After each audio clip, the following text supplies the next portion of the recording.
Drama के start में हम हमारी हीरोइन कोको को देखते हैं जो एक फ्लाइट में ट्रेवल कर रही होती है। सब कुछ बिल्कुल नॉर्मल चल रहा होता है, लेकिन अचानक से फ्लाइट में टर्बुलेंस शुरू हो जाता है। प्लेन जोर जोर से हिलने लगता है और पैसेंजर्स के चेहरे पर डर साफ नजर आने लगता है। एयर होस्टेस तुरंत अनाउंसमेंट करती है कि सभी पैसेंजर अपनी सीट्स पर बैठ जाए और सीट बेल्ट बांध दें। अगर ज़रूरत पड़े तो ऑक्सीजन मास्क भी यूज़ करें। फ्लाइट में एक छोटी बच्ची अपनी मॉम को हक करके रोने लगती है। ये सब देखकर कोको का दिल बहुत तेज धड़कने लगता है क्योंकि उसे पैनिक अटैक्स आने लगते हैं। इस पैनिक अटैक की वजह है कोको का पेनफुल पास्ट। जब कोको 8 साल की थी तब एक कार एक्सीडेंट में उसकी मॉम की डेथ हो गई थी। उस एक्सीडेंट के टाइम उसकी मॉम ने अपने लास्ट वर्ड्स में कोको से कहा था कि तुम एक लॉन्ग और ब्यूटीफुल लाइफ डिजर्व करती हो। आज भी वही आवाज़ कोको के कानों में गूंज रही होती है। डर की वजह से उसकी सांसें तेज हो जाती है और वो अपनी सीट को कसकर पकड़ लेती है। उसके चेहरे से साफ नज़र आ रहा होता है कि वो अपने डर से लड़ने की कोशिश कर रही है। तभी फ्लाइट का कैप्टन अनाउंसमेंट करता है कि घबराने की कोई ज़रूरत नहीं है, सब कुछ कंट्रोल में है और वो सभी पैसेंजर को सेफली उनकी डेस्टिनेशन तक ले जाएगा। कैप्टन की काम वॉइस सुनकर कोको को हिम्मत मिलती है। अब वो धीरे धीरे अपना ऑक्सीजन मास्क पहन लेती है और खुद को काम करने की कोशिश करती है।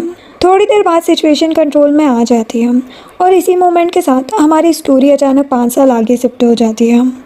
अब कोको एक स्ट्रॉन्ग और कॉन्फिडेंट वुमन बन चुकी है और सबसे इंटरेस्टिंग बात यह है कि जो लड़की कभी प्लेन में बैठकर पैनिक हो जाती थी आज वही एयर ट्रैफिक कंट्रोलर है जिसका काम है प्लेन्स को सेफली लैंडिंग के लिए गाइड करना। कोको अपनी ड्यूटी पर एक प्लेन के पायलट से बात कर रही होती है और पायलट की आवाज़ सुनकर वो समझ जाती है कि ये तो पायलट जियू है जिसने उस दिन मेरी जान बचाई थी। फिर कोको पायलट को सेफ लैंडिंग के लिए डायरेक्शन बताने लगती है। जियू एक हैंडसम लेकिन रूड पायलट होता है जिसके ऊपर एयरलाइन की सभी लड़कियां मरती हैं, लेकिन वो किसी को भी भाव नहीं देता है और आज जियू के साथ एज अ को पायलट साओ होता है। वो कोको की आवाज़ सुनकर कहता है कि आज मैं कितना लकी हूँ जो मुझे कोको की आवाज़ सुनने का मौका मिला। कोको ब्यूटीफुल गर्ल के नाम से फेमस थी। साहब जियू से पूछता है कि आज तुम ड्यूटी के बाद मेरे साथ ड्रिंक करोगे। जियू कहता है कि पहले काम पर फोकस करो और फिर सेफ लैंडिंग हो जाने के बाद जियू कोको को थैंक यू कहता है। वो भी उसे स्माइल करते हुए गुड बाय कहती है। नेक्स्ट सीन में हम कोको को एक क्लब में देखते हैं। उसी क्लब में साउथर्न एयरलाइन के कुछ एम्प्लॉयज़ पार्टी कर रहे होते हैं। उनमें से एक लड़का कहता है कि कोको कितनी ज़्यादा ब्यूटीफुल है, लेकिन वो हम में से किसी से भी सीधे मुँह बात भी नहीं करती। तो एक लड़की कोको के पास जाती है और कहती कि आज हम लोग यहाँ पर मेरा बर्थडे सेलिब्रेट करने आए हैं, क्या तुम हमें ज्वाइन करना चाहती हो? तुम कितने सालों से सिंगल हो तो क्यों ना हमारे साथ आकर कुछ नए फ्रेंड्स बनाओ। कोको उसे मना कर देती है कि उसे इन सब चीज़ों में कोई इंटरेस्ट नहीं है। तभी जियू भी उस क्लब में एंट्री करता है तो कोको उसे देखने लग जाती है। वो लड़की कहती है कि क्या तुम्हारी नज़र फेमस पायलट जियू पर है? वो सच में हमारी एयरलाइन का सबसे हैंडसम पायलट है, लेकिन वो कोल्ड हार्टेड है। जियू अपने लिए एक ड्रिंक ऑर्डर करता है तो लड़कियाँ उसके पास जाकर उसे छेड़ने लगती हैं और कहती कि हेलो हैंडसम, क्या हम तुम्हारे लिए ड्रिंक खरीदते हैं? कोको अपनी जैकेट निकालकर अपनी फ्रेंड के ऊपर फेंक देती है और जियू के पास जाकर उसके हाथ में हाथ डालकर कहती कि सॉरी डार्लिंग, मुझे आने में देर हो गई। और उन दोनों लड़कियों को कहती कि ये सिंगल नहीं है, मैं इसकी गर्लफ्रेंड हूँ। फिर वो अपने लिए आइस टी ऑर्डर करती है। जियू हैरान होकर उसे देखे जा रहा होता है कि ये वियर्ड लड़की कौन है जो खुद को मेरी गर्लफ्रेंड बता रही है। कोको कहती कि मुझे ऐसे मत देखो वरना मुझे लगेगा कि तुम मुझे लाइक करते हो। वो कहते कि ऐसे सोचना भी मत। कोको अपनी आइस टी का एक सिप लेकर कहती है कि मैंने उन दोनों लड़कियों से तुम्हारा पीछा छुड़वाने में तुम्हारी हेल्प की है, कम से कम एक बार मुझे थैंक यू तो बोल ही सकते हो। जियो से थैंक यू बोल देते हैं। देन कोको अपना फ़ोन निकाल कर कहती है कि मैं किसी की भी हेल्प फ्री में नहीं करती, तो बताओ तुम मेरी हेल्प को रिपे कैसे करोगे?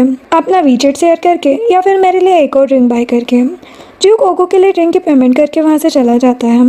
उसके जाने के बाद कोको की फ्रेंड उससे कहती है कि तुमने एयरलाइन के सबसे हैंडसम पायलट को अप्रोच किया है, अगर तुमने इसे पटा लिया तो मैं तुम्हारी हर बात मानने के लिए रेडी हूँ। तो कोको ये चैलेंज एक्सेप्ट कर लेती है। नेक्स्ट दिन में कोको अपनी फ्रेंड के साथ लंच कर रही होती है। उसकी फ्रेंड उससे पूछती है कि 3 दिन हो गए, तुम्हारी बात पायलट जियू के साथ कहाँ तक पहुँची? लगता है तुम्हारा बेड लक है। मैं तो पायलट जियू की एक भी फ़्लाइट नहीं मिली। मुझे लगता है कि तुम ये चैलेंज हारने वाली हो। इतने में कोको के पास उसकी फैमिली से कॉल आता है और उसे फैमिली डिनर के लिए घर पर बुलाया जाता है। कोको जब घर जाती है तो देखती है कि उसकी फैमिली काफ़ी मज़े से एक दूसरे से बातें कर रही होती है। कोको भी वहाँ पर जाकर ग्रैंडपा को ग्रीट करती है। ग्रैंडपा कहते हैं कि मैंने तुम्हारी फेवरेट डिशेस बनवाई है, तुम मज़े से खाना। कोको की स्टेप मॉम कहती है कि तुमने आने से पहले मुझे बताया क्यों नहीं, मैं तुम्हारा रूम क्लीन करवा देती हूँ। वो कहती कि क्या अपनी फैमिली में आने के लिए भी मुझे आपसे परमिशन लेनी पड़ेगी? कोको की स्टेप सिस्टर लीना कहती है कि मॉम तुम्हारी फिक्र कर रही है और तुम उनसे इस तरह रूड होकर बात कर रही हो। कोको उसे अवॉइड करके सोफे पर बैठ जाती है। तो उसका भाई यान कहता है कि ये बदतमीज़ी करना तुम किससे सीख रही हो? तुम्हारी हिम्मत कैसे हुई मॉम और सिस्टर को एटीट्यूड दिखाने की? कोको कहती कि ये मेरी मदर नहीं है। मेरी मदर की डेथ तभी हो गई थी जब मैं 8 साल की थी। तुम्हें लगता है कि मैं आंटी को कभी भी अपनी मॉम एक्सेप्ट करूँगी? और तुम्हारी इन्फॉर्मेशन के लिए बता दूँ कि लीना डेड की नाजायज़ बेटी है। क्यों आंटी, मैंने सही कहा ना? कोको का भाई उस पर चिल्लाने लगता है कि तुम सच में घर का एटमॉस्फेयर डिस्टर्ब करने यहाँ पर आई हो। कोको कहती कि घर? कौन सा घर? जब से मेरी मॉम की डेथ हुई है तब से मेरा कोई घर या फैमिली नहीं है। यान कहता है कि तुम्हारी हिम्मत कैसे हुई मुझसे इस तरह बात करने की? ये मत भूलो कि मॉम की डेथ किसकी वजह से हुई थी। जो सुनकर कोको अपसेट हो जाती है और वहाँ से स्पीड में ड्राइव करते हुए निकल जाती है और इसी वजह से उसकी कार का इंजन फेल हो जाता है। बीच सड़क पर कार रुक जाती है। कोको गुस्से में बाहर आती है और अपनी फ्रस्ट्रेशन निकालने के लिए कार के टायर पर जोर से पैर मारती है। लेकिन किस्मत देखो कि उसके पैर में मोच आ जाती है और तभी एक कार उसके पास आकर रुकती है, जो कि किसी और की नहीं बल्कि हमारे हीरो जियो की होती है। वो कोको को परेशानी में देखकर उसकी हेल्प के लिए उसके पास आ जाता है। वो उसे देखकर ही खुश हो जाती है। जियो पूछता है कि मैं तुम्हारी क्या हेल्प कर सकता हूँ? वो कहती कि एक्चुअल में मेरी कार ख़राब हो गई है। वो कहते कि ओ अच्छा, तुम्हारी कार ख़राब हो गई है और तुम ऐसे स्माइल कर रही हो। कोको कहती कि वो तो मैं तुम्हें देखकर स्माइल कर रही हूँ। जियो कहता कि मेरी कार में आकर बैठ जाओ, मैं तुम्हें लिफ्ट दे देता हूँ। वो उसका हाथ पकड़ कर कहती है कि मैं खुद से चल नहीं सकती क्योंकि मेरे पैर में मोच आ गई है। तो क्या तुम मुझे उठाकर कार तक ले जा सकते हो? वो कहता कि बिल्कुल नहीं, तुम्हें खुद से आना है तो आओ, वरना रहने दो। कोको सेट फेस बनाकर लंगड़ाते हुए उसके पीछे पीछे आने लगती है। जियो अचानक से पीछे मुड़ता है और उसे गोद में उठाकर कार में बिठा देता है। कोको खुश हो जाती है और उसके साथ फ्लर्ट करने लगती है और उसे अपना नाम बताती है। जियो कहता है कि तुम्हारा नाम कुछ भी हो, मुझे उससे क्या। वो कहती कि क्या पता यही नाम फ्यूचर में तुम्हारी डेस्टिनी बन जाए। और वो बदले में उसका नाम पूछने लगती है, लेकिन वो उसे अवॉइड करता है और चुपचाप कार चलाने लगता है। कोको कहती कि मैं जानती हूँ तुम फेमस कैप्टन जियो हो। एयरलाइन की सभी लड़कियां तुम पर मरती हैं। जियो पूछता है कि क्या तुम भी एयरपोर्ट पर जॉब करती हो? कोको स्माइल करते हुए हाँ कहती है, लेकिन जियो उसमें इंटरेस्ट नहीं लेता और उससे रूडली पूछता है कि बताओ तुम्हें कहाँ ड्रॉप करना है। वो पूछती कि क्या मैं तुम्हारी कार की फर्स्ट सीट पर बैठने वाली पहली लड़की हूँ? वो कहता है कि ये कैसा सवाल है? वो कहती कि बहुत इंपॉर्टेंट सवाल है, पहले तुम ये बताओ तभी मैं तुम्हें अपना एड्रेस बताऊंगी। जियो कहता है कि हाँ तुम पहली लड़की हो मेरी माँ, आप अपना एड्रेस बताओ। वो खुश होकर अपना एड्रेस बता देती है। जियो कोको को गोद में उठाकर उसके घर लेकर आता है और सोफे पर बिठाकर वहाँ से जाने लगता है। कोको उसकी टाई पकड़कर उसे अपनी तरफ खींचती है कि तुम्हें यहाँ से जाने की इतनी भी क्या जल्दी है? क्या तुम मेरे साथ एक ड्रिंक करना चाहोगे? जियो कहता है कि क्या तुम्हारा दिमाग खराब है? किसी स्ट्रेंजर को अकेले घर पर ड्रिंक करने के लिए बोल रही हो? कोको उसे अपने और ज़्यादा क्लोज करके कहती है कि तुम ज़्यादा डेंजरस हो या मैं? तो बताओ डरने की ज़रूरत किसे ज़्यादा है? जियो कहता है कि मेरी डाइट छोड़ो। वो कहती कि ठीक है जाओ, वैसे भी मुझे बहुत ज़्यादा थकान हो रही है, मैं सोने जा रही हूँ, ड्रिंक हम नेक्स्ट टाइम करेंगे। जियो कहता है कि कोई नेक्स्ट टाइम नहीं होगा, ये बोलकर जाने लगता है। कोको स्माइल करके उसे गुड नाइट कहती है और फिर अपने इयररिंग्स उतारने लगती है। तभी वो नोटिस करती कि उसका एक इयररिंग मिसिंग है। वो सोचती कि कहीं मेरा इयररिंग कैप्टन जियो की कार में तो नहीं गिर गया। वो अपनी फ्रेंड को कॉल करके कहती है कि क्या तुम मुझे कैप्टन जियो की ड्यूटी का स्केड्यूल बता सकती हो, मुझे उससे एक बहुत ज़रूरी काम है। वो हमें नेक्स्ट डे का सीन दिखाया जाता है। जियो अपनी शिफ्ट ख़त्म करके एयरपोर्ट से निकल रहा होता है, तभी कोको लंगड़ाते हुए उसके पास आती है और उसे रोक कर कहती है कि मुझे लगता है कि कल मेरा इयररिंग तुम्हारी कार में गिर गया है, तुम उसे ढूंढने में मेरी हेल्प कर सकते हो क्योंकि वो इयररिंग मेरे लिए बहुत इंपॉर्टेंट है। जियो कहता है कि मेरे पीछे आओ। वो उसे कार के पास ले जाता है। मोच की वजह से कोको तेज चल नहीं पाती, तो वो जियो को कहती है कि क्या तुम थोड़ा धीरे चल सकते हो। ये कहते हुए वो उससे टकरा जाती है। जियो अपनी कार को ओपन कर देता है और कोको से कहता है कि तुम अपना इयररिंग ढूंढ सकती हो, लेकिन कोको को कार में इयररिंग नहीं मिलता। तो वो जियो को सॉरी कहती है कि मैंने आपको खामखा परेशान किया। ये बोलकर वहाँ से सैड होकर जाने लगती है। जियो कहता है कि क्या वो इयररिंग तुम्हारे लिए इतना इंपॉर्टेंट है? कोको कहती कि हाँ, वो मेरे पास मेरी मॉम की आखिरी निशानी है। जियो कहता कि ठीक है, अगर मुझे मिल गया तो मैं तुम्हें बता दूंगा। वो कहती कि तुम मुझे कैसे बताओगे, हमारे पास तो मेरा कॉन्टैक्ट नंबर नहीं है। वो कहते कि अपनी फ्लर्टी ट्रिक्स मेरे ऊपर वेस्ट मत करो, मैं इन सब चीज़ों में ज़रा भी इंटरेस्टेड नहीं हूँ। कोको कहती कि तुम मुझे गलत समझ रहे हो, मैं तो बस अपनी इयररिंग के बारे में पूछना चाह रही थी, या फिर तुम मेरी इयररिंग को मेरे प्यार की निशानी समझकर अपने पास रखना चाहते हो। जियो गुस्से में अपना फ़ोन निकाल कर देता है। वो उसके फ़ोन में अपना नंबर ब्यूटीफुल गर्ल के नाम से सेव कर देती है। जियो से पूछता है कि तुमने अपना नंबर इमरजेंसी कॉन्टैक्ट में क्यों सेव किया है। वो कहती कि मेरा इयररिंग ढूंढना एक इमरजेंसी ही तो है, प्लीज़ इसे कैंसिल मत करना। ये बोलकर वहाँ से भाग जाती है और जियो उसे देखता रह जाता है। जिसके बाद जियो अपने मॉम डैड से मिलने के लिए आता है। उसकी मॉम उसे टीज करके कहती है कि शुक्र है कैप्टन जियो को याद आ गया कि उसके मॉम डैड अभी जिंदा है, वरना हमें तो लगा था कि तुम हमें भूल गए हो। जियो कहता है कि मॉम, मैंने अभी इंटरनेशनल एयरलाइंस को छोड़कर डोमेस्टिक एयरलाइंस में काम करना स्टार्ट किया है, तो यहाँ पर एडजस्ट होना अभी भी मेरे लिए चैलेंजिंग है।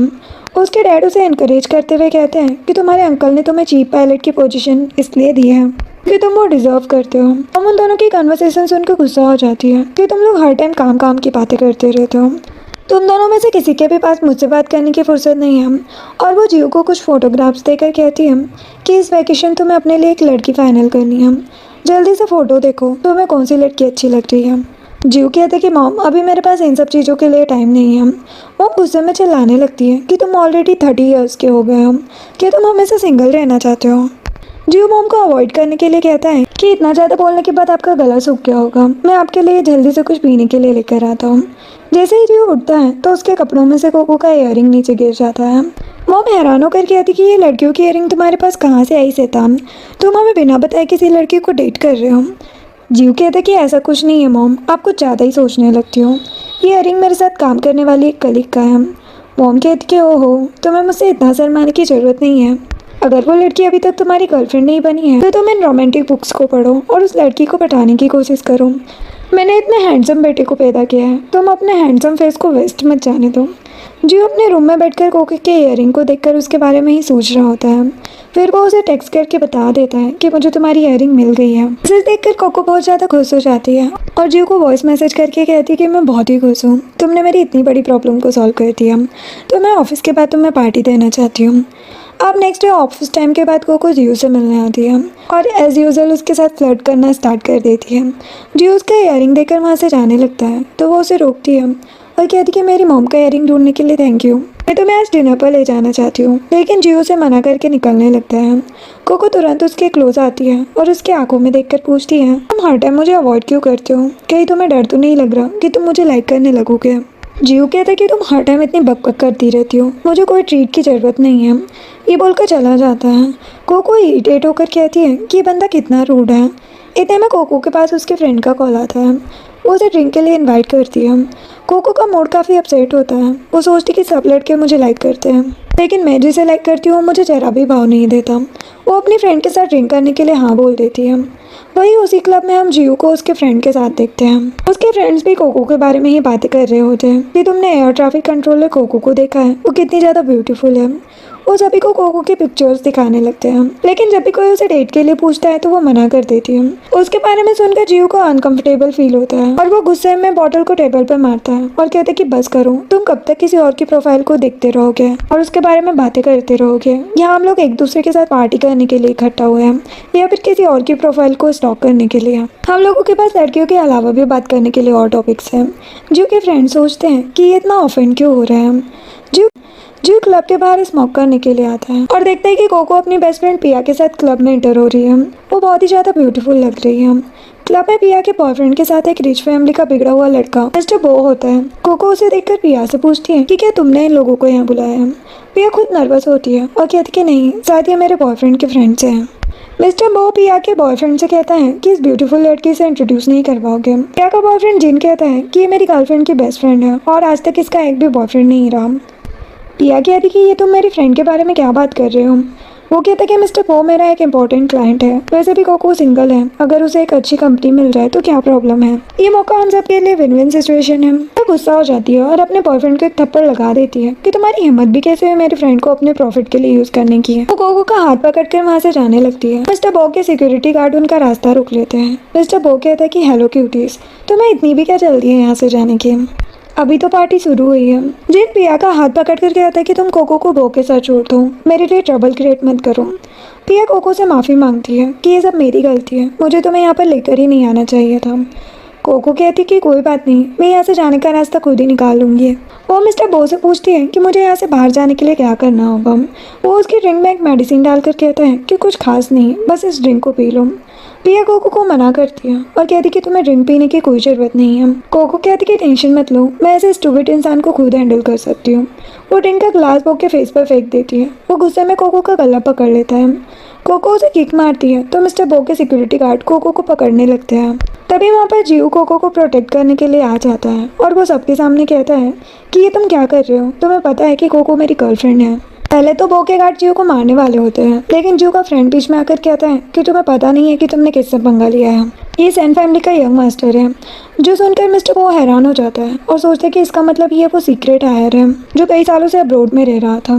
जीव कोको और पिया को लेकर वहाँ से जाने लगता है तो मिस्टर बो माफ़ी मांगता है और कहता है कि सैन फैमिली बहुत ही पावरफुल है, लेकिन यहाँ जो कुछ भी हुआ वो बस एक गलतफहमी थी। मैं नहीं चाहता कि तुम पूरी सिटी में मेरे खिलाफ र्यूमर्स फैलाओ। जीव कहता है कि मुझे कोई शौक नहीं है तुम जैसे को मुंह लगाने का। मिस्टर बो कहता है कि जो हुआ उसे जाने दो, क्यों ना हम सभी लोग साथ में डिनर करें। जीव कहता है कि नो थैंक्स, मैं अपनी गर्लफ्रेंड के साथ ऑलरेडी पहले ही डिनर पर जाने की प्लानिंग कर चुका हूँ। ये बोलते हुए वो कोको का हाथ कसकर पकड़ लेता है और उसे क्लब से बाहर लेकर आता है। क्लब से बाहर आने के बाद जीव कोको का हाथ छोड़ने लगता है तो कोको कहती है कि ये तुम क्या कर रहे हो, अभी मेरा हाथ पकड़ कर रखो ताकि उन लोगों को हम पर शक ना हो कि तुम मेरे बॉयफ्रेंड नहीं हो। थोड़ी देर बाद कोको जीव को उसकी हेल्प करने के लिए थैंक्स कहती है और हैंडशेक करके कहती है कि अब मैं तुमसे कल एयरपोर्ट पर मिलती हूँ। नेक्स्ट डे कोको को जीव की फ़्लाइट असिस्ट करने के लिए मिलती है। इस बार जीव की फ़्लाइट तूफान में फंस जाती है और कोको उसे सेफ लैंडिंग के लिए डायरेक्शन बता रही होती है। वो जीव के लिए काफ़ी ज़्यादा नर्वस होती है और प्रे कर रही होती है कि वो सही सलामत लैंड कर सके। जीव और कोको काम के बहाने ही बहुत सारी बातें कर रहे होते हैं और इसी तरह जीव की फ़्लाइट सेफली लैंड हो जाती है और कोको काफ़ी खुश हो जाती है। कोको की फ्रेंड उससे कहती है कि कैप्टन जीव कभी भी किसी से ज़्यादा बात नहीं करते हैं, बस एक तुम ही हो जो इतना कॉन्फिडेंट होकर उनसे बात कर पाती हो। जो सुनकर कोको स्माइल करने लगती है। कोको को उसकी फ्रेंड मैसेज करके इनवाइट करती है। वहीं पर जीव के फ्रेंड्स ने भी उसे डिनर के लिए इनवाइट किया होता है। जीव के को पायलट उसे अपने साथ कैफेटेरिया में चलकर डिनर करने के लिए कहते हैं तो जीव कहता है कि सॉरी, मैं तुम्हारे साथ नहीं जा पाऊंगा क्योंकि आज मैं अपने कॉलेज फ्रेंड से मिलने जा रहा हूँ। नेक्स्ट सीन में जब हम कोको को मॉल के अंदर देखते हैं तो उसकी स्टेप सिस्टर लीना कोको के एक्स फियांसे के साथ घूम रही होती है। लीना सरप्राइज होकर कोको से कहती है कि क्या कोइंसिडेंट है, तुम यहाँ पर क्या कर रही हो। कोको बिना कुछ बोले वहाँ से जाने लगती है तो उसका एक्स फियांसे आगे आकर कहता है कि तुम्हें कम से कम हमें हेलो तो बोल ही देना चाहिए, एटलीस्ट एज अ फ्रेंड तो बात कर ही सकते हैं क्योंकि हम लोग एक साथ पढ़े हुए हैं, ऐसे अवॉइड करना अच्छा नहीं लगता। और वो कोको को अपनी तरफ खींचकर हक करने लगता है। ये सब जीव दूर से देख रहा होता है और उसे लगता है कि कोको ऐसी ही फ्लर्टी लड़की है तो हर किसी से चिपकती रहती है, तो वो वहाँ से मुड़कर जाने लगता है। लेकिन तभी उसे एक थप्पड़ मारने की आवाज़ आती है और जैसे ही वो पीछे मुड़कर देखता है तो कोको अपने एक्स फियांसे को थप्पड़ मार रही होती है और गुस्से में चिल्ला रही होती है कि हम लोगों की शादी होने वाली थी, लेकिन अब तुम मुझसे नहीं लीना से शादी कर रहे हो, तुम्हारा मेरा अब कोई रिश्ता नहीं है। इंदा ऐसी कोशिश की तो पुलिस को कॉल करूंगी। वो कहने लगता है कि सॉरी, ये सब फैमिली के डिसीजंस हैं, मेरा इसमें कोई इन्वॉल्वमेंट नहीं है। कोको स्माइल करके कहती कि तुम टेंशन मत लो, मैं तुम्हें नफरत नहीं करती, इनफैक्ट मैं तुम्हारे बारे में सोचती भी नहीं हूँ। ये बोलकर वहाँ से जाने लगती है और देखती कि जियो उसके पीछे ही खड़ा हुआ है। उसको देखकर कोको के दिमाग में एक आइडिया आता है।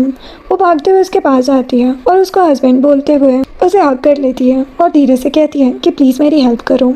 जी उसकी बात मान जाता है और हाथ पकड़कर उसे वहाँ से ले जाता है। और उसका एक्स फियांसे जेलस होकर कहता है कि इसने किसी और से शादी कर ली। लीना उसके पास आती है, कहती कि जिंग, कोको तुम्हें कभी भी लाइक नहीं करती थी, वो शुरू से ही सेल्फिश है, मैं तुमसे प्यार करती हूँ। जिंग अपने मन में सोच रहा होता है कि कोको तुम इतनी ज़्यादा क्रूअल कैसे हो सकती हो, तुम देखना तुम्हें किसी और से शादी करने का रिग्रेट जरूर होगा।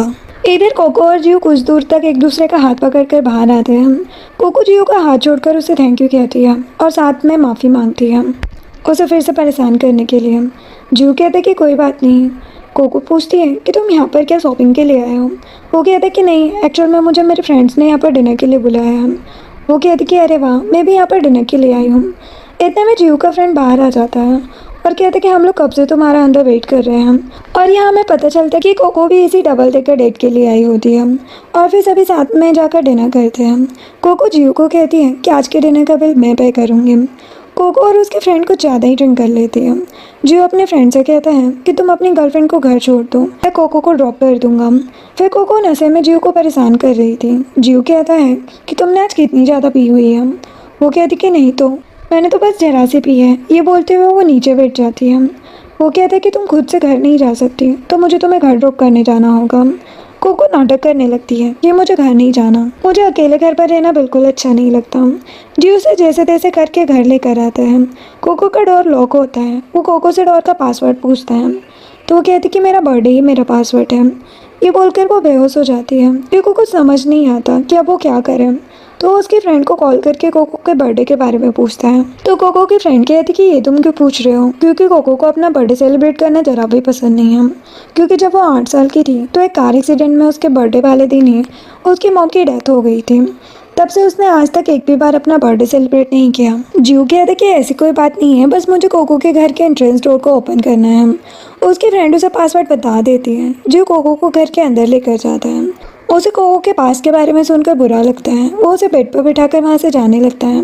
तो कोको उसका हाथ पकड़कर उसे रोकती है और कहती कि तुम मुझे अकेले छोड़कर क्यों जा रहे हो, क्या तुम्हें मुझे देखकर कुछ भी फील नहीं होता। जियो कहते कि तुम अभी होश में नहीं हो। कोको उसे पकड़कर वॉल की तरफ पुश करती है और कहती कि तुम कितने ज़्यादा कोल्ड हो, तुम्हारे अंदर कोई भी फीलिंग्स नहीं है। फिर वो उसे किस कर देती है। नेक्स्ट कोको कैफेटेरिया में अपनी फ्रेंड के साथ लंच कर रही होती है। इतने में जियो और उसका को पायलट भी कैफेटेरिया की तरफ आ रहे होते हैं, लेकिन जियो कोको को वहाँ पर देखकर वहाँ से जाने लगता है। कोको की फ्रेंड उससे कहती है कि मुझे ऐसा क्यों लग रहा है कि कैप्टन जियो तुम्हें अवॉइड कर रहे हैं। कोको कहती कि हाँ, मुझे भी समझ नहीं आ रहा कि वो ऐसा क्यों कर रहे हैं। कोको की फ्रेंड कहती है कि कहीं तुमने नशे में ऐसी कोई उल्टी सीधी हरकत तो नहीं करी जिसकी वजह से कैप्टन जियो तुमसे डर रहे हो। कोको कहती कि कल रात मैंने कुछ ज़्यादा ही पी ली थी, इसलिए मुझे कुछ याद नहीं है कि कल क्या हुआ, लेकिन मैं कोई गैंगस्टर थोड़ी ना हूँ जो एक हैंडसम लड़के को फोर्स करूँगी। फिर कोको अपने दिमाग पर जोर डालकर सोचने लगती है कि कहीं सच में कल मैंने ऐसी वैसी हरकत तो नहीं की है। लंच करने के बाद कोको इन्फॉर्मेशन डेस्क पर जाकर जियो की फ़्लाइट का शेड्यूल पूछ रही होती है। फिर मिस्टर बो वहाँ पर आ जाता है और कोको से कहता है कि फाइनली आज मेरी मुलाकात दोबारा तुमसे हो गई, लगता है तुम्हारी और मेरी डेस्टिनी सेम है। कोको कहती कि मुझे तो ऐसा कुछ नहीं लगता, और वैसे भी मैं यहाँ से चलती हूँ, मेरे पास बहुत काम है। वो कहता है कि मैंने इन्वेस्टिगेशन की है, तुम और जियो रिलेशनशिप में नहीं हो, और मैं ये भी जानता हूँ कि तुम जियांग फैमिली के डॉटर हो। कोको कहती कि तुम्हारा मेरी पर्सनल लाइफ से कोई भी लेना देना नहीं है। वो कहता है कि तुम्हारे डैड और ब्रदर काफ़ी टाइम से मेरे साथ बिजनेस करना चाह रहे हैं। मैं सोच रहा हूँ फाइनली मुझे उन्हें एक मौका देना चाहिए अपने साथ प्रोजेक्ट करने का। वो कहते हैं कि तुम्हें जो करना हो करो, बस मेरे रास्ते में दोबारा मत आना। मिस्टर वो कहता है कि तुम इतनी भी स्टूपिड नहीं हो जो तुम्हें मेरी बात समझ ना आ रही हो। तुम देखना तुम्हारे डैडी तुम्हें मेरे बेड तक भेजेंगे। ये बोलकर वहाँ से चला जाता है। देन कोको अपनी फ्रेंड के साथ बैठी होती है। उसकी फ्रेंड कहती कि पहले ही कैप्टन जियो का मैटर सॉल्व नहीं हुआ और अब ये दूसरी मुसीबत ऊपर से टपक पड़ी, अब तुम क्या करोगी। कोको कहती कि मुझे कोई भी कंट्रोल नहीं कर सकता। तभी उसके पास उसकी फैमिली से ग्रैंडपा के बर्थडे इनविटेशन का मैसेज आता है और उसमें लिखा होता है कि तुम्हें पार्टी में ज़रूर आना होगा। कोको की फ्रेंड कहती है कि तुम्हें पार्टी में नहीं जाना चाहिए। कोको कहती है कि हर टाइम प्रॉब्लम से भागना भी कोई सॉल्यूशन नहीं है, और मुझे वहाँ जाना ही होगा। और वो मैसेज का रिप्लाई करके कहती है कि मैं वहाँ पर आ जाऊँगी। इधर जियो वीकेंड पर अपने मॉम डैड से मिलने के लिए घर जाता है। मॉम गुस्से में किसी से कॉल पर बात कर रही होती है और वो किसी एक लेडी का जिक्र करके काफ़ी अपसेट हो रही थी। जियो कहता है कि मेरी मॉम आज किस पर गुस्सा है।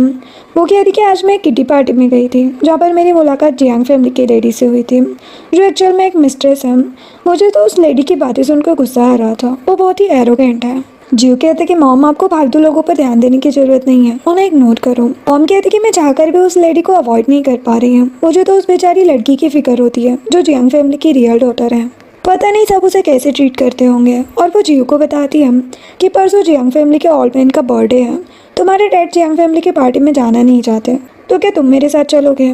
जियो हाँ बोलकर वहाँ से जाने लगता है। मॉम उसे रुकने का कहती है और पूछती कि वो इयरिंग वाली लड़की का क्या हुआ, क्या वो तुम्हारी गर्लफ्रेंड बन गई। जियो कहते कि मुझे बहुत तेज नींद आ रही है। मॉम कहती कि तुम एक नंबर के लूजर हो, मैंने तुम्हें बुक्स दी थी ना, जाकर उन्हें पढ़ो और सीखो कि लड़की को परस्यू कैसे करना है। जियो अपने रूम में अकेला बैठा होता है और सोच रहा होता है कि ये जो मैं कोको के बारे में फील कर रहा हूँ, क्या इसे ही प्यार कहते हैं। नेक्स्ट दिन में जियो अपनी मॉम के साथ जियांग फैमिली की पार्टी में पहुंच जाता है। वहाँ पर कुछ लेडीज़ जियो की मॉम से बातें करने लगती हैं कि आपका बेटा कितना बड़ा हो गया है, और हमने सुना है जियांग फैमिली की ग्रैंड डॉटर भी बहुत ब्यूटीफुल है, अब अपने बेटे को उससे इंट्रोड्यूस करवाओ। मॉम कहती कि हाँ ज़रूर। मॉम अकेले में जाकर जियो को कहती है कि वो लड़की फर्स्ट वाइफ की डॉटर है जिसके बारे में मैंने तुम्हें पहले बताया था, तुम उससे दूर रहना क्योंकि हमें एक कॉम्प्लिकेटेड फैमिली बैकग्राउंड की लड़की नहीं चाहिए। मैं नहीं चाहती कि तुम्हारा पाला इन लोगों से पड़े। जियो कहते हैं कि मॉम आप ऐसी बातें क्यों कर रही हो, अभी थोड़ी देर पहले तो आप उसकी ब्यूटी की तारीफ कर रही थी। मॉम कहती है कि ये दुनिया ऐसी ही है बेटा, तुम समझ नहीं पाओगे। जियो कहते कि मॉम मैं अपना अच्छा बुरा समझता हूँ। अब मिस्टर जियांग सभी को अपनी बर्थडे पार्टी में वेलकम करते हैं और कोको को सबसे इंट्रोड्यूस करवाते हैं।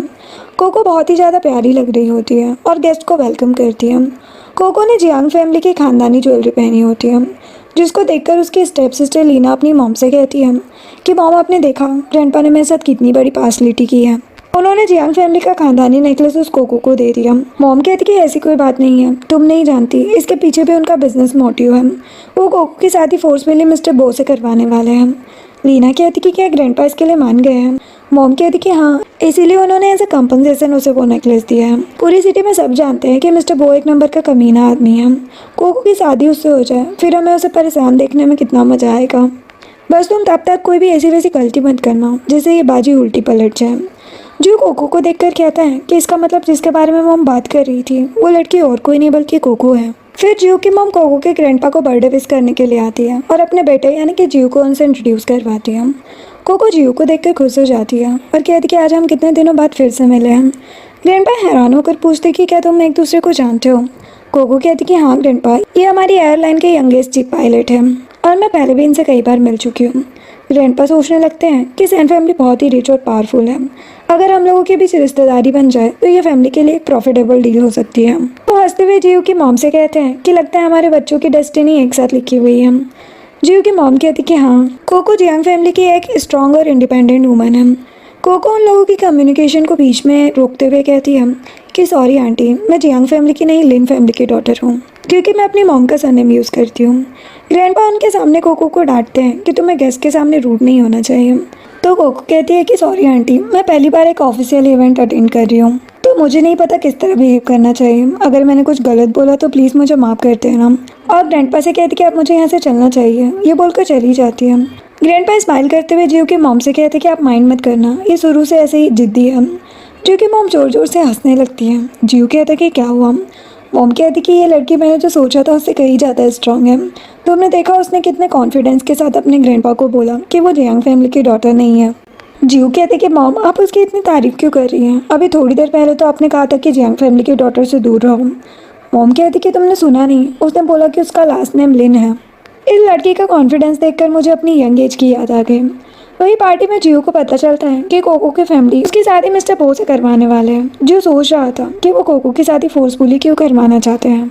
इधर कोको एक साइड में जाकर अपनी मॉम के नेकलेस को देख रही होती है और कहती कि फाइनली मैंने अपनी मॉम का नेकलेस जियांग फैमिली से ले लिया और उस नेकलेस को पाने की कीमत उसने मिस्टर बो से शादी करने का प्रॉमिस करके चुकाई है। वही हम एक वेट्रेस को देखते हैं जो कोको की ड्रिंक में कुछ मिला देती है। कोको एक सिप लेने के बाद ही बेहोश हो जाती है। उस वेट्रेस को बोला गया था कि उसे कोको को मिस्टर बो के रूम में लेकर जाना है, लेकिन इतने में जिंग वहाँ पर आ जाता है। वो वेटर से पूछता है कि कोको को क्या हुआ है। वो कहती कि इन्होंने कुछ ज़्यादा ही ड्रिंक कर लिया, मैं इनको इनके रूम में छोड़ने जा रही हूँ। वो कहते हैं कि तुम रहने दो, मैं कोको को रूम तक ले जाऊंगा। वेट्रेस डरने लगती है कि अब मैं क्या करूं, मुझे तो बोला गया था कि मिस्टर बो के रूम में छोड़ कर आना है। जिक कोको को पकड़ने लगता है तो कोको उससे कहती कि तुम मुझे टच मत करो, मेरा हाथ छोड़ो। तभी वहाँ पर जियो आ जाता है और वो कोको को नशे की हालत में देखकर परेशान हो जाता है और कोको को अपनी गोद में उठाकर वहाँ से ले जाने लगता है और जिंग से कहते कि तुम मेरी उम्र से दूर ही रहना। वहीं पर स्टेप मॉम और स्टेप सिस्टर को पता चलता है कि उनका प्लान फ्लॉप हो गया है, तो वो डैड के सामने नाटक करते हुए कहते हैं कि कोको पता नहीं किस वाइल्ड मैन के साथ पार्टी से चली गई, उसे फैमिली के रेपुटेशन की जरा भी परवाह नहीं है। जो सुनकर डैड और यान बहुत ज़्यादा गुस्सा होते हैं। जियो कोको को लेकर उसके घर जाता है, लेकिन एक टेक्निकल फॉल्ट की वजह से उसका डोर ओपन नहीं होता, तो मजबूरन उसे कोको को अपने घर लाना पड़ता है। कोको को मेडिसिन का असर होने लगता है और वो जियो से चिपकने लगती है। जियो कहते कि होश में आओ, तुमने कितनी ज़्यादा पी रखी है। वो कहती कि मैंने तो बिल्कुल भी अल्कोहल नहीं लिया, इनफैक्ट मैंने आज ऑरेंज जूस पिया था, पता नहीं मुझे अचानक से इतनी ज़्यादा गर्मी क्यों लग रही है। वो अपने कपड़ों को खोलने की कोशिश करती है। जियो को समझ आने लगता है कि किसी ने इंटेंशनली कोको की ड्रिंक में कुछ मिलाया है। ये सोचकर उसे बहुत गुस्सा आने लगता है कि कोई जानबूझकर अपनी डॉटर के साथ ऐसा कैसे कर सकता है। कोको की हरकतें आउट ऑफ कंट्रोल होने लगती है। जो डर जाता है तो अपने फ्रेंड को कॉल करके डॉक्टर को बुलाने के लिए कहता है, लेकिन कोको उसे पकड़कर किस करने लगती है। इतने में जियो के पास उसकी मॉम का कॉल आता है। मॉम पूछती कि तुम्हारे पीछे ये कैसी वॉइस आ रही है, क्या तुम किसी लड़की के साथ हो। जियो मना करता है तो मॉम कहती कि मुझसे झूठ मत बोलो, मैं कॉल रख रही हूँ, तुम अपनी गर्लफ्रेंड के साथ टाइम स्पेंड करो। जियो कोको को होश में लाने के लिए उसे बाथटब में बिठा देता है और इसी बीच कोको बार बार उसके करीब आने की कोशिश कर रही होती है। अब नेक्स्ट मॉर्निंग जब कोको को होश आता है तो वो खुद को जियो के घर पर देखकर कंफ्यूज होती है कि मैं यहाँ कैसे आई। फिर उसे लास्ट नाइट के कुछ सीन्स याद आने लगते हैं। फिर वो जियो के पास आती है। वो कहता है कि तुम सच में एक ट्रबल मेकर हो। कोको स्माइल करते हुए कहती कि थैंक यू कल मेरी हेल्प करने के लिए, और मुझे तुम्हारा दिया हुआ निकनेम अच्छा लगा। जियो उससे पूछते हैं कि क्या तुम बता सकती हो कि कल रात तुम्हें ड्रग किसने दिया था। वो कहती कि बहुत सारे लोग मुझसे नफरत करते हैं, तो मैं ये बता नहीं सकती कि आखिरकार वो कौन होगा। बाय द वे, तुम ये क्यों पूछ रहे हो? क्या तुम मुझ में इंटरेस्टेड हो? जीव कहता कि बिल्कुल भी नहीं, मुझे किसी और के पर्सनल मैटर में इन्वॉल्व होने का जरा भी शौक नहीं है। कोको स्माइल करते हुए कहती है कि फिर तुम मुझे अपने घर क्यों लेकर आए? क्या इसे किसी के मैटर में इन्वॉल्व होना नहीं कहते? वो कहता है कि जो हुआ सो हुआ, अब तुम ठीक हो तो अपने घर वापस चली जाओ।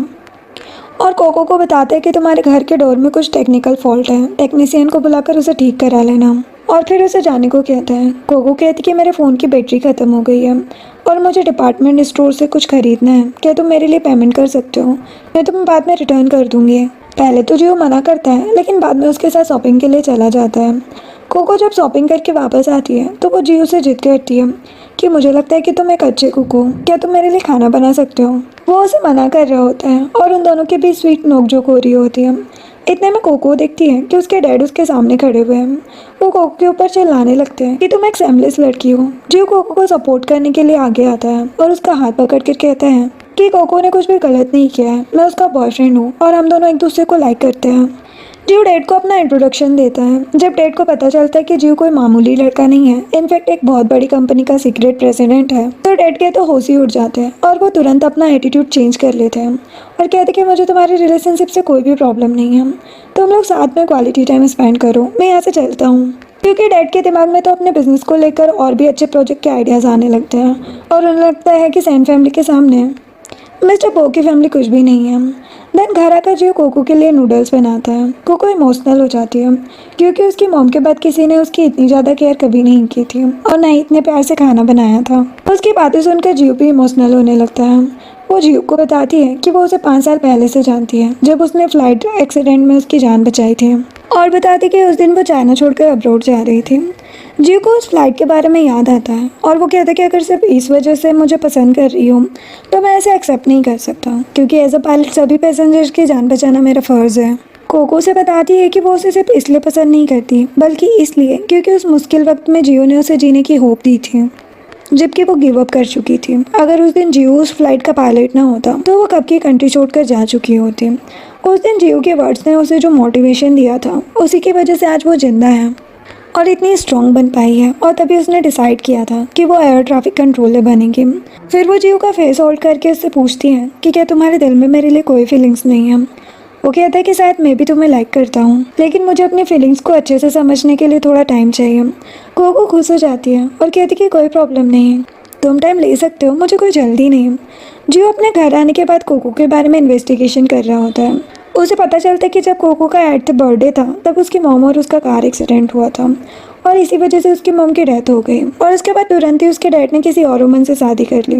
जो सोच रहा होता है कि इतनी कम एज में कोको ने ये सब कुछ कैसे फेस किया होगा। ऐसे ही कुछ दिन निकल जाते हैं। अब हम कोको को कैफेटेरिया में लंच करते हुए देखते हैं। वो सोच रही होती कि इतने दिन हो गए, अभी तक जियो ने मुझसे कांटेक्ट क्यों नहीं किया, क्या वो फिर से मुझे अवॉइड कर रहे हैं। तभी उसकी फ्रेंड पिया उसे बताती है कि तुमने सुना, अभी एक न्यू फीमेल पायलट ने हमारी एयरलाइन को ज्वाइन किया है। कोको कहती कि तो इसमें क्या हुआ, आजकल लड़कियां पायलट भी बनती हैं, तो इसमें नई बात कौन सी है। पिया कहती कि न्यू पायलट का नाम सूजी है और वो कैप्टन जियो के साथ कॉलेज में थी। मैंने सुना है वो दोनों कॉलेज में काफ़ी करीब थे, जो सुनकर कोको को बुरा लगता है। तभी कोको के फ़ोन पर एक मैसेज आता है। उसके सीनियर उसे मिलने के लिए बुलाते हैं। नेक्स्ट दिन में वो अपने सीनियर से मिलने के लिए जाती है। सीनियर्स कहते हैं तुम बहुत ब्यूटीफुल हो और काफ़ी टैलेंटेड भी, तुम्हारी कम्युनिकेशन स्किल्स की चर्चा पूरी एयरलाइन में है। हम एक न्यू टीवी प्रोग्राम शुरू करने वाले, क्या तुम उसकी होस्ट बनोगी। कोको कहती कि इस अपॉर्चुनिटी के लिए मुझे कंसिडर करने का आपका थैंक यू, लेकिन मैंने कभी भी ऐसी कोई एक्टिविटी में पार्टिसिपेट नहीं किया। सीनियर उसे समझाते हैं कि इस शो की वजह से हमें बहुत ज़्यादा बिजनेस मिलने वाला है, तो ये शो हमारे लिए बहुत इंपॉर्टेंट है और तुम हमारी एयरलाइन का फेस बनने के लिए परफेक्ट हो। कोको स्माइल करती है। वहीं पर दूसरे सीनियर ऑफिसर कहते हैं कि क्या तुम सिंगल हो। मेरे एक फ्रेंड का बेटा भी सिविल एविएशन का हेड है, मैं चाहता हूँ कि तुम उससे एक बार मिल लो। कोको कहती कि मैंने अभी शादी के बारे में सोचा नहीं है, वैसे भी अभी मेरी एज करियर पर फोकस करने की है, तो मुझे लगता है कि अभी प्यार व्यार में पढ़ना बेकार है। सीनियर्स कहते कि आजकल के यंगस्टर भी ना कोई भी काम टाइम से नहीं करते। करियर अपनी जगह ठीक है, लेकिन लाइफ को एंजॉय करने के लिए एक अच्छा पार्टनर भी ज़रूरी है। बाय द वे, किस तरह का लड़का पसंद है तुम्हें? मैं कोशिश करूँगा तुम्हें किसी अच्छे लड़के से इंट्रोड्यूस करवाऊँ। कोको सोच रही होती है कि मैं क्या बताऊँ कि मुझे किस तरह का लड़का पसंद है। उसके माइंड में जीव की इमेज ही चल रही होती है कि लड़का मैच्योर और सिविल होना चाहिए, कम से कम उसकी हाइट 6 फीट की हो और एक बेस्ट पायलट होना ज़रूरी है। वो लोग डिफरेंट डिफरेंट लड़कों की डिटेल्स बता रहे होते हैं। तो कोको साय होकर कहती है कि एक्चुअल में मैं किसी को लाइक करती हूँ और वो इसी एयरलाइन में पायलट है। जिसके बाद हम देखते हैं कि कोको अपने वर्क स्टेशन पर होती है और उसे न्यू फीमेल पायलट सूजी को असिस्ट करना होता है। सूजी थोड़ी बोल्ड और गुस्सैल होती है। ड्यूटी खत्म हो जाने के बाद सभी लोग सूजी के वेलकम के लिए क्लब आए होते हैं। कोको और उसकी फ्रेंड एक अलग रूम में होती है। पिया कहती है कि हम यहाँ क्या कर रहे हैं, बाकी सब तो दूसरे रूम में हैं। कोको कहती कि उन लोगों ने हमें अपने साथ चलने के लिए नहीं बोला, तो बिना इनविटेशन के हम अकेले साथ कैसे जा सकते हैं। पर एक्चुअल में कोको तो बस जीव को अवॉइड कर रही थी। कोको जब वॉशरूम जा रही होती है तो वो अचानक से जीव से टकरा जाती है और उसे कहती कि सॉरी, मैं गलती से तुम्हारे सामने आ गई, मैं जानती हूँ तुम्हें मुझसे मिलना ज़रा भी अच्छा नहीं लगता। जीव कहता है कि मैंने ऐसा कब कहा। कोको ऑफेंड होकर कहती है कि मेरे सामने और एक्टिंग मत करो, मैं जानती हूँ तुम मुझे अवॉइड कर रहे हो। और तभी कोको के पैर में चोट लग जाती है। जीव बिना को सोचे समझे उसे अपनी गोद में उठा लेता है और पूछता है कि तुम्हें कहाँ जाना है, मैं तुम्हें उठा कर ले जाऊँगा क्योंकि तुम्हारे पैर में चोट आई है। वो कहती कि नहीं, इसकी ज़रूरत नहीं है, मैं खुद चली जाऊँगी, लेकिन वो नहीं मानता। कोको कहती कि मुझे जल्दी से वॉशरूम जाना है वरना दिक्कत हो जाएगी। जीव उसे वॉशरूम के बाहर लेकर आता है और कोको सोचती कि अब वो यहाँ से चला गया होगा, लेकिन जीव अभी भी उसके बाहर आने का वेट कर रहा था और उसका हाथ पकड़कर सबके सामने लेकर जाता है। सभी उसको देखकर हैरान हो जाते हैं क्योंकि जीव को आज से पहले इतना खुश कभी नहीं देखा गया। सूजी कहती है कि क्या तुम वही एयर ट्रैफिक कंट्रोलर हो जिसने कल मेरी फ़्लाइट लैंड करवाने में हेल्प की थी, तुम अपने काम में बहुत अच्छी हो। फिर कोको को वहाँ पर पता चलता है कि ये पार्टी सिर्फ सूजी के वेलकम के लिए नहीं बल्कि जीव के बर्थडे को सेलिब्रेट करने के लिए भी रखी गई है। जीव के फ्रेंड मजाक करते हुए कहते हैं कि तुम और सूजी एक दूसरे को बचपन से जानते हो और इसीलिए तुम उससे मिलने के लिए कल 3 बार गए थे। सूजी जीव को थैंक यू कहती है उसकी केयर करने के लिए और साथ ही साथ बर्थडे विश भी करती है। जीव कहता है कि थैंक यू बोलने की कोई बात नहीं, तुम अपने काम में ऑलरेडी परफेक्ट हो। पार्टी में सभी फ्रेंड्स जीव को कहते हैं कि बर्थडे बॉय हमें एक सॉन्ग सुनाएगा। जीव कोको से पूछता है कि तुम कौन सा सॉन्ग सुनोगे, तो कोको उसे अपना फेवरेट लव सॉन्ग बताती है। सूजी को गुस्सा आ रहा होता है कि जीव कोको को इतनी इंपॉर्टेंस क्यों दे रहा है। वो भी दूसरा माइक उठाकर कहती है कि चलो ये सॉन्ग हम दोनों गाते हैं, जैसे हम कॉलेज में हमेशा साथ परफॉर्मेंस देते थे। वो कोको को ये दिखाना चाहती थी कि जीव और मैं कितने क्लोज हैं। कोको को बुरा लगता है, वो वहाँ से उठकर चली जाती है। जीव उसके पीछे जाने लगता है तो सूजी उसका हाथ पकड़ लेती है और कहती है कि तुम कहाँ जा रहे हो। जीव सूजी पर गुस्सा करता है और कोको के पीछे आने लगता है। वो उसका हाथ पकड़कर उसे रोकता है और पूछता है कि तुम मुझसे दूर क्यों भाग रही हो। वो कहती कि तुम्हें दिख नहीं रहा, मैं जेलस हूँ। जीव कहता कि मेरे और सूजी के बीच में कुछ नहीं है, वो यहाँ पर अपनी क्वालिफिकेशन के बेसिस पर आई है, ना कि मैंने उसे अप्रोच किया है। वो कहती कि तुम मुझे ये सब क्यों बता रहे हो, कब तक अपनी फीलिंग को हाइड करोगे, एडमिट क्यों नहीं करते कि तुम मुझे लाइक करते हो। वो कहते कि मैंने ऐसा कब से किया। कोको उसे किस करने लगती है। तभी जीव के फ़ोन पर एक कॉल आता है। वो फ़ोन को साइड में फेंक देता है। कोको कहती कि क्या हुआ, तुम कॉल आंसर नहीं करोगे।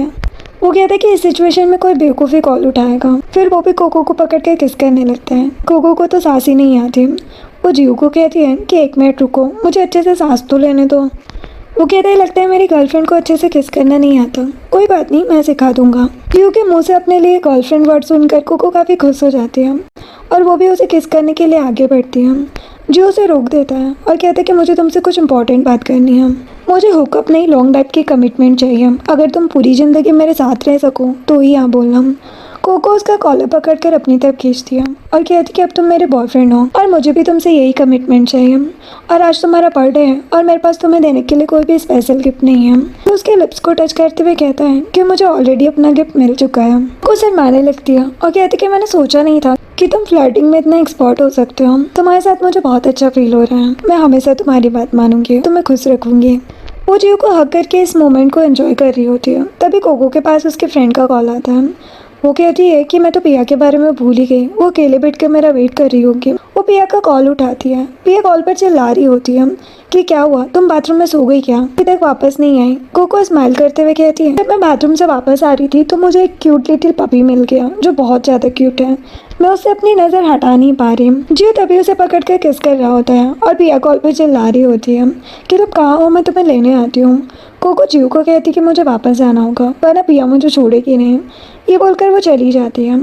इधर सूजी जियो से बात करने के लिए उसके पास आती है और पूछती कि कोको तुम्हारी फ्रेंड है या गर्लफ्रेंड। जियो कहता है कि अब वो मेरी गर्लफ्रेंड है और मैं बस ये बोलना चाहता हूँ कि आज के बाद कोको और मेरे बीच में कोई गलतफहमी क्रिएट मत करना। अब मैं एक कमिटेड रिलेशनशिप में हूँ, तुम मुझसे अकेले मिलने मत आना। जो सुनकर सूजी का दिल टूट जाता है। वही दूसरी तरफ कोको अपनी बेस्ट फ्रेंड पिया को मना रही होती है और उसे झूठी मोटी स्टोरी सुना रही होती है कि उसे वापस आने में इतना टाइम कैसे लग गया। तभी वहाँ पर जियो आ जाता है। वो कोको का हाथ पकड़ कर बैठ जाता है और पिया को बताता है कि अब वो और कोको गर्लफ्रेंड बॉयफ्रेंड है। पिया कहती कि तुमने ये बात अपनी बेस्ट फ्रेंड से भी छुपाई। कोको कहती कि अब तुम्हें क्या बताओ ये सब कैसे हुआ, लेकिन अब पक्का प्रॉमिस मैं तुमसे कुछ भी नहीं छुपाऊंगी। पार्टी से निकलने के बाद जियो कोको को घर ड्रॉप करने के लिए जा रहा होता है। कार में उन दोनों के बीच रोमांटिक मोमेंट्स क्रिएट होने लगते हैं और कोको को फिर से सांस फूलने लगती है। वो कहती कि बस अब मैं घर जा रही हूँ, काफ़ी लेट हो गया है।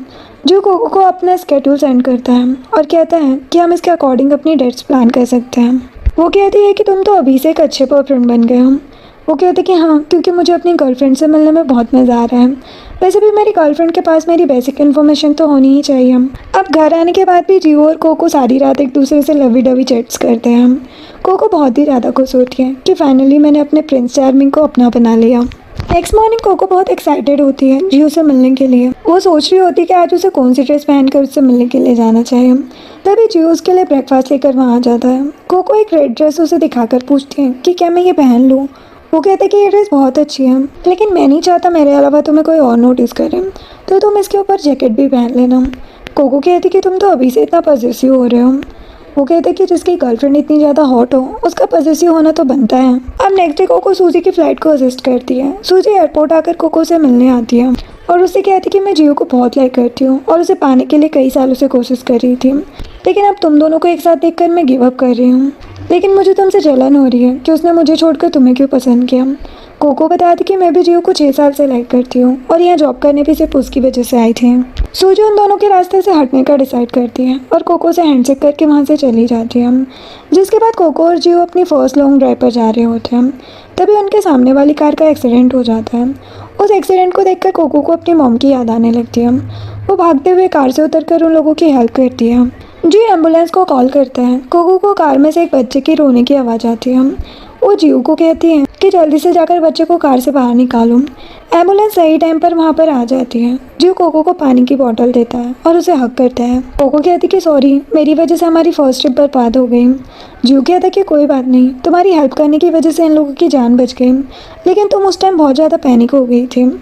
वो कहती कि एक्सीडेंट के बाद जब भी रोड पर कोई हादसा होता है तो मुझे मॉम की याद आ जाती है। जियो उसे गले लगाता है और कहता है कि तुम्हें अकेले ही सब कुछ बर्दाश्त करने की जरूरत नहीं है, मैं तुम्हारे साथ हूँ। नेक्स्ट डे कोको जियो की फ्लाइट को असिस्ट करती है और दोनों रेडियो पर रोमांटिक टॉक कर रहे होते हैं, जो जियो के को पायलट भी सुन लेते हैं और उससे पूछने लगते हैं कि ये सब क्या हो रहा है। जियो लैंड करके जब एयरपोर्ट पर जाता है तो वो पब्लिकली अनाउंस करता है कि कोको उसकी गर्लफ्रेंड है। सब लोग उन दोनों के लिए क्लैपिंग करते हैं और खुश होते हैं और पूछते कि तुम लोग शादी कब करोगे। जियो कहते कि जल्दी है। जियो कोको को किस करते हैं। वो कहते कि ये तुम क्या कर रहे हो, सब हमें देख रहे हैं। वो कहते कि तुम्हें कब से दूसरों से फ़र्क पड़ने लगा। वो कहती कि मुझे कोई फ़र्क नहीं पड़ता, मैं तो बोल रही हूँ कि जल्दी घर चलूँ। वो दोनों पैशनेटली किस करते हुए घर आते हैं। कोको जियो के कपड़े उतारने लगती है तो वो मना करता है कि मैं शादी से पहले तुम्हारे साथ ये सब नहीं करना चाहता, मेरी फीलिंग्स तुम्हारे लिए प्योर है। नेक्स्ट सीन में कोको जब ड्यूटी पर होती है तो लीना वहाँ पर आती है और वो एक सेलिब्रिटी की तरह एयरपोर्ट पर एंटर करती है। उसके आगे पीछे बहुत सारी मीडिया होती है। लीना जानबूझकर कोको को धक्का देकर नीचे गिरा देती है। कोको कहती कि ये एयरपोर्ट है, ना कि तुम्हारा कैटवॉक शो। उन दोनों में आर्गुमेंट हो जाते हैं। एक्चुअल में कोको की सीनियर ने उसे एविएशन प्रोग्राम होस्ट करने के लिए बोला था। तो कोको की को होस्ट और कोई नहीं बल्कि लीना होती है। कोको शो के लिए रेडी होती है, लेकिन उसे कुछ अच्छा फील नहीं हो रहा होता। जियो उसे शो के बाद तुरंत डॉक्टर के पास लेकर जाता है। डॉक्टर जियो का अंकल होता है, तो वो जियो के मॉम डैड को बता देते हैं कि उनका बेटा किसी लड़की को लेकर मेरे पास चेकअप के लिए आया था। जियो कोको की केयर करने लगता है। अब कोको हॉस्पिटल में होती है तो देखती है कि लीना की असिस्टेंट अपने डैड के साथ हॉस्पिटल आई है। चल में लीना ने गुस्से में अपने असिस्टेंट के हाथ पर गर्म कॉफ़ी डाल दी थी। उसके डैड बोलते हुए जा रहे थे कि तुम्हें उस खड़ूस लड़की के साथ काम करने की ज़रूरत नहीं है जिसके अंदर जरा भी इंसानियत नहीं है। कोको उनको ध्यान से देखने लगती है और उसे याद आता कि मैंने इन पर्सन को पहले भी कहीं देखा है। उसे अपने मॉम के एक्सीडेंट वाले दिन की याद आती है। वो सोचती कि ये तो वही पर्सन है जिन्होंने उस दिन मॉम की कार को हिट किया था। जो कोको के फेस एक्सप्रेशन को देखकर पूछते हैं कि क्या हुआ, तुम इतनी ज़्यादा परेशान क्यों लग रही हो। कोको सोचती है कि मैं ऑलरेडी जियो को बहुत परेशान कर चुकी हूँ, तो मुझे उसे ये सब नहीं बताना चाहिए। वो कहती कि कुछ नहीं, मैं बस थक गई हूँ, घर जाकर आराम करना चाहती हूँ। जिसके बाद कोको की फ्रेंड पिया उससे मिलने आती है और उसे बताती है तुम्हारे शो को ऑन एयर कर दिया गया है और उसके ऊपर बहुत ही ज़्यादा नेगेटिव कमेंट्स आ रहे हैं। कोको समझ जाती कि ये किसका काम है। जो कोको को एक क्यूट सा पपी गिफ्ट करता है और कहते हैं कि मैंने सुना है कि एक अच्छा पेट रखने से मूड अच्छा रहता है और एंजाइटी भी कम होती है। वही दूसरी तरफ जियो की मामू से कॉल करके कहती है कि तुम डॉक्टर अंकल के पास किस लड़की को लेकर गए थे और हमें उससे कब मिलवा रहे हो। जो कॉल पर मॉम को कोको के बारे में सब बता देता है। मॉम का रिएक्शन कुछ चेंज हो जाता है और वो उससे कहती है क्या कर पहले डैड से इस बारे में परमिशन लो, मैंने तुम्हें पहले ही मना किया था कि जियांग फैमिली की डॉटर से दूर रहो। जियो फिर अपने डैड से मिलने आता है और उन्हें सब कुछ बताता है। तो वो कहते हैं कि मैंने जियांग फैमिली के बारे में सब इन्वेस्टिगेशन कर लिया। 20 साल पहले उनका एक्सीडेंट करवाया गया था। मॉम और डैड जियो के इस रिश्ते को अप्रूवल दे देते हैं और साथ ही साथ मॉम कोको के लिए इयररिंग्स देती है, ये बोलकर कि इसे मेरी बहू को दे देना। इधर कोको अपनी मॉम के कातिल का पता लगाने के लिए दूसरी सिटी में गई थी। जब वो एयरपोर्ट पर वापस आती है तो जियो उसका वेट कर रहा होता है। वो कोको को कहता है कि तुम कहाँ थी, ना तो मेरा कॉल आंसर कर रही थी, मुझे लगा कहीं तुम मुझे छोड़कर भाग तो नहीं गई। मेरे पास तुम्हारे लिए एक सरप्राइज़ है, मेरे मॉम डैड तुमसे मिलना चाहते हैं। कोको नर्वस होकर कहती है कि अगर उन्होंने मुझे रिजेक्ट कर दिया तो। वो कहता है कि इसका सवाल ही पैदा नहीं होता, मॉम ने तुम्हारे लिए गिफ्ट भेजा है। कोको मॉम डैड से मिलने के लिए जाने के लिए हाँ बोल देती है। अब नेक्स्ट डे ऑफिस में पिया कोको को कहती है कि तुम्हें मीटिंग के लिए अंदर बुलाया है। एयरपोर्ट स्टाफ एक न्यू टेक्नोलॉजी की टेस्टिंग कर रहे होते हैं और टेस्टिंग के प्रोसेस को फॉलो करने के लिए वो कोको को सिलेक्ट करते हैं और कोको का साथ देने के लिए जियो आगे आता है। लेटेस्ट टेक्नोलॉजी से ट्रैफिक कंट्रोलर और पायलट की कम्युनिकेशन काफ़ी फास्ट और क्लियर होती है। कोको जब रेडियो पर सामने से जियो की आवाज़ सुनती है तो काफ़ी खुश हो जाती है। जिसके बाद सभी सीनियर पायलट एक मीटिंग में जाते हैं। जियो कोको से कहते हैं कि तुम घर जाकर रेस्ट करो, मैं तुमसे बाद में मिलता हूँ। लेकिन जब वो मीटिंग के बाद बाहर आकर देखता है तो कोको चेयर पर सो रही होती है।